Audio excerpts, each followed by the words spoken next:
Can you imagine a modern household or office without this revolutionary device? The computer? I can't. It takes about 90 minutes to assemble a computer. Its hard drive disk saves information transmitted to it for a long time. The reading head reads the information. It is extremely precise. The space between the reading head and the hard disk is as thin as a hair. The hard disk is installed in its position within the computer.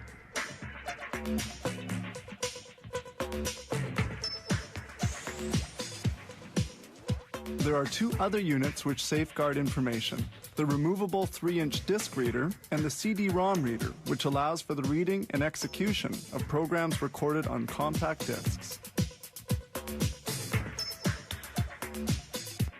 These two units are placed into position. The spinal column of the computer is the motherboard. It is to this unit that the other elements of the computer are connected. This cooler dissipates the heat generated by the chipset. Certain sound cards are integrated directly on the motherboard. These connections, in sequence, are the audio input, its output, and the microphone port. This AGP retaining ring secures the video card during transport. This thermal unit measures the temperature emitted between the processor and the motherboard. The processor is the brain of the system. It interprets, calculates, and executes the instructions given to it. The processor has several millions of transistors, and its cadence, its operating speed, reaches the gigahertz level. The processor rests on this base. The processor's cooler dissipates the intense heat. Its efficiency depends on the type of material used, and a conducting material assures better cooling. The RAM memory stores short-term information, but erases it when the current is turned off. This memory is more rapid than that of the hard disk or the CD-ROM. Now they integrate everything in the case. It protects the internal elements from the external elements. At this stage, they install the electronic components in this case. Several connectors of the case are connected to the motherboard, such as the commutator and various light indicators.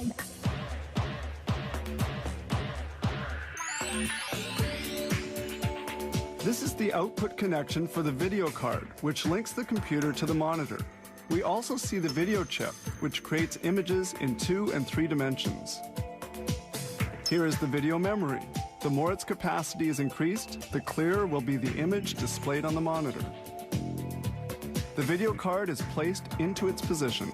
The modem allows two computers to communicate. Its condensers produce the perfectly clean phone signal to facilitate communications. These modem chip connectors control information circulating between the two computers. The fax modem is installed.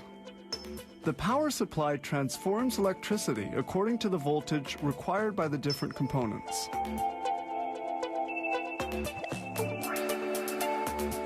The computer's interior cabling is installed. It allows information to travel between the different media and the motherboard. The IDE cable is connected and the CD-ROM.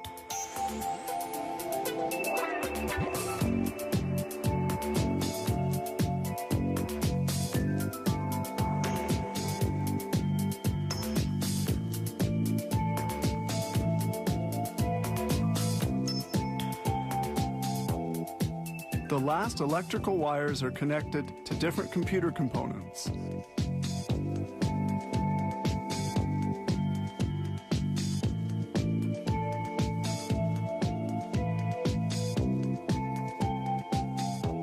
The assembly of 30 components of the computer is now finished.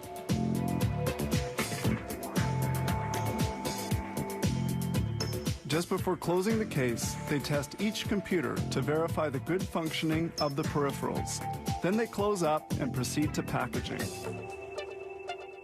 This company produces about 300 computer units every day.